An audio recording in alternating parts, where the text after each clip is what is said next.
We're not looking at people and saying, oh my gosh, you're doing it wrong, and we don't want to deal with you in our group anymore. We want people to get better. We're coming from a position of confidence because the things that we were talking about, they work.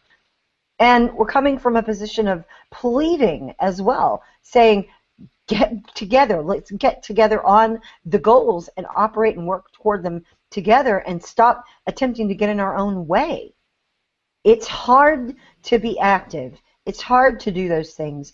But there is something everyone can do. They just might not be shown so. And here's why. Do you hear the major players on the right in terms of, the superstars that we have, limited though their audience might be, do you see as their focus in a normal day, a normal basis, that there are action items out there other than maybe sign a petition or call somebody?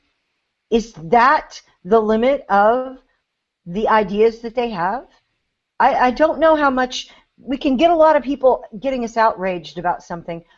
Just today, an article ticked me off from somebody I really respect on the right, based on the way he put things in this particular article. He had no action items. It was just, oh, look at that guy and his stupid perspective. Okay, if that's the limit of what you've got for me, I'm going to feel hopeless because I can do nothing about that. And another thing, Cori mentioned in our group chat here on the internal side that she thinks that we focus too much on the national level, which is overwhelming and unattainable in many ways. Something that really I've heard a lot from people is the idea that one vote doesn't matter, it's not going to change anything, stuff like that.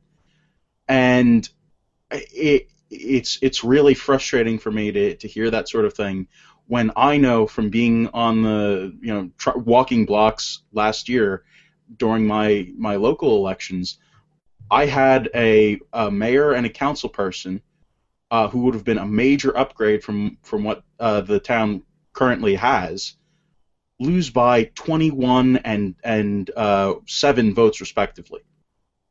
21 votes and 7 votes. And you're telling me that a single vote is not going to matter. Oh, it doesn't matter. I'm not going to do anything. I don't have any.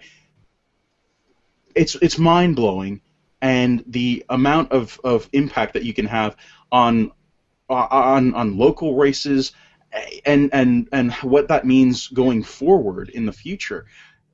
How many people are impacted by that change in leadership is huge. And one low-level election can be the difference in millions of dollars spent in your local area.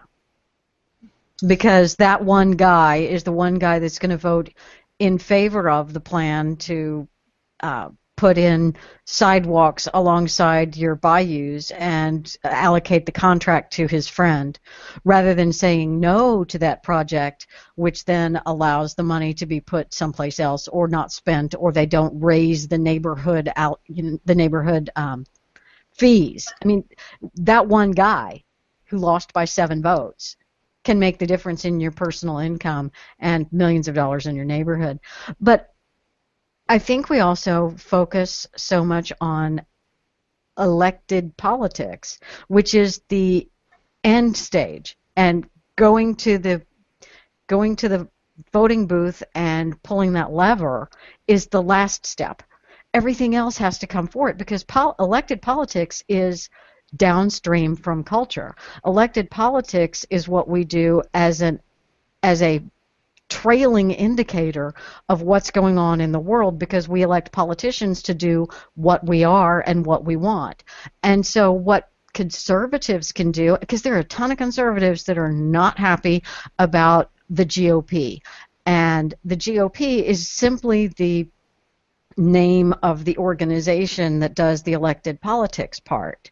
Conservatism is about far more than just elected politics. It's about your life and every aspect of your life. Elected politics is just what the government does on your behalf, or does actually to you. And we want that to be as conservative as possible, but we want that to be as conservative as possible because the United States of America is a conservative country. And if that's no longer the case, which in many ways it's not, we need to be out there doing stuff to change the public and to change people's thinking. And that means having conversations with your coworkers. That means having conversations with your teachers. That means learning what your children are being taught at school and changing it. Right, and Leslie, I mean, you took the words right out of my mouth, because that's what I was going to say, is we focus, and I see this all the time in the groups that I'm in, especially on Facebook. They're constantly saying, we have to get better candidates, we have to get better candidates. Well, what good is it if you have the next Reagan, but nobody wants to vote for him? Because, like Peter was saying earlier, you know, look at what he stood for. People today are not going to always vote for somebody like that. Plus, conservatives are going to turn on him because, well, we can't agree on anything.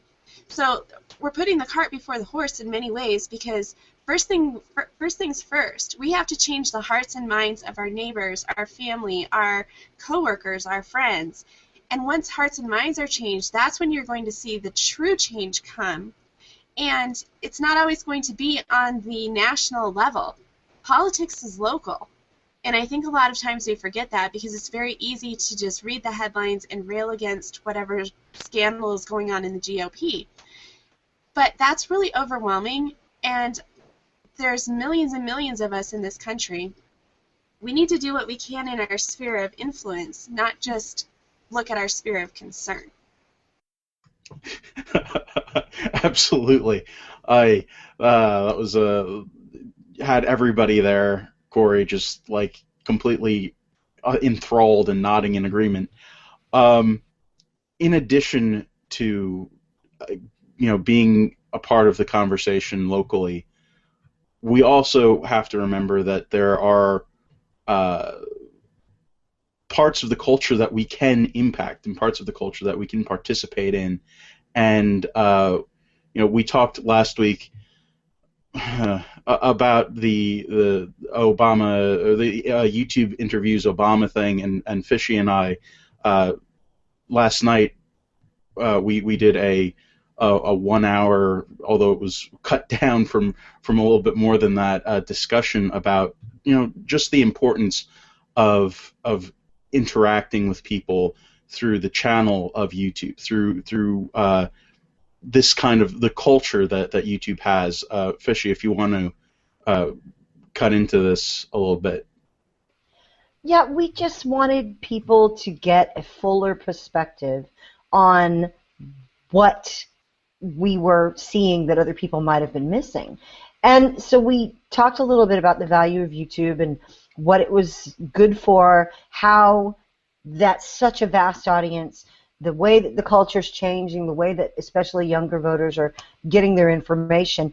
And then we spent some time actually breaking down a YouTube video from an unaffiliated, I guess you said he describes himself as fiscally conservative, socially liberal, guy who's got about 3 million subscribers that watch him on a regular basis. We took one of his videos, took it apart, bit by bit, and talked about the way that he suckered all those people. I don't mean suckered in a bad way, but he drew in all these people and had a statement about poverty and the State of the Union address with some surprising results. We're not going to get into the whole bit about what was said. You can watch that for yourself. I'm putting the video link in the chat right now. But it is an interesting discussion, I thought, between the two of us about the utility of YouTube that conservatives are overlooking, what the conservatives and Republicans can do with YouTube in an attempt to reach people that they don't currently reach and go around the mainstream media to do it, which has always been an issue. Our candidates tend to start talking to people, a few months before the election, running ads and things like that in national markets on major television networks, and they're missing so many people. And we come up with some suggestions of how they could do YouTube better, and maybe some ways that it's valuable that people didn't think of. Yeah, and it's just another thing that has really been I don't know, ignored largely by the right is the fact that and something that we talked about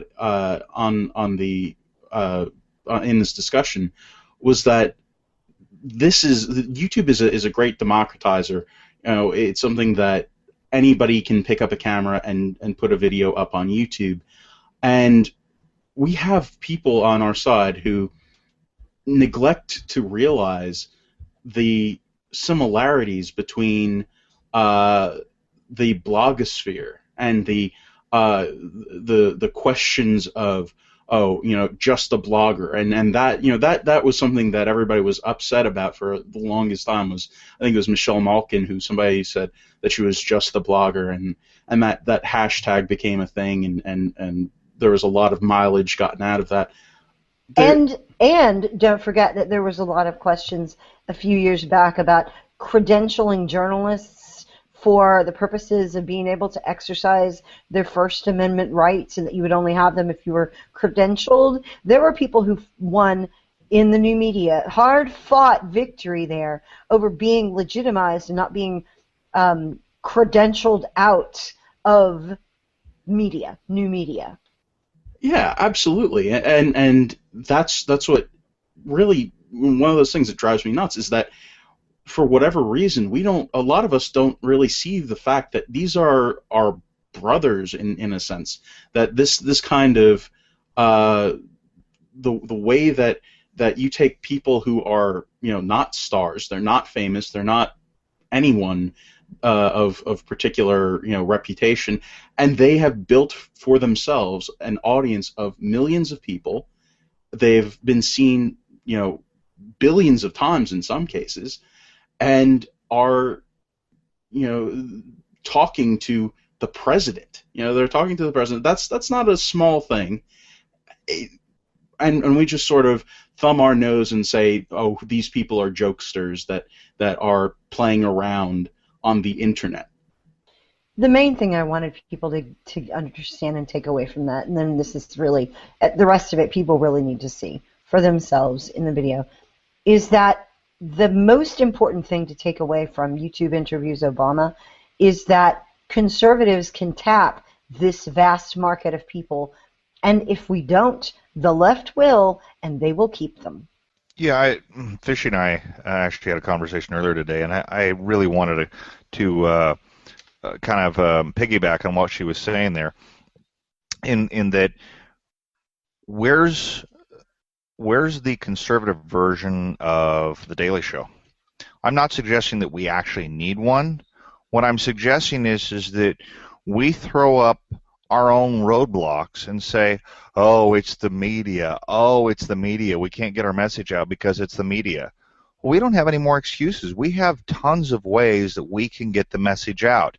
I can rattle off at least half a dozen methods of getting it out. You've got, and Fishy will actually start to follow up on me and go, oh, you missed this, this, and this, and that's the sad thing. You go, here's your big ones. You got Facebook, you've got Twitter, you've got YouTube. There's 3 right there, okay? And Fishy's going to be like, oh, but you forgot all those other ones. You're exactly right. I'm not forgetting them. I'm just not mentioning them because there's too many. There are so many forms with which you can get your message out. Where's the conservative stars, though? That's my question. What I'm going to do is say that if we had someone from the right or nominally from the right who was in the position of Jon Stewart, who didn't take a hard right, red raw, red meat, bloody right stance on things, that the conservative community would reject him. That is my theory. What about Greg Gutfeld?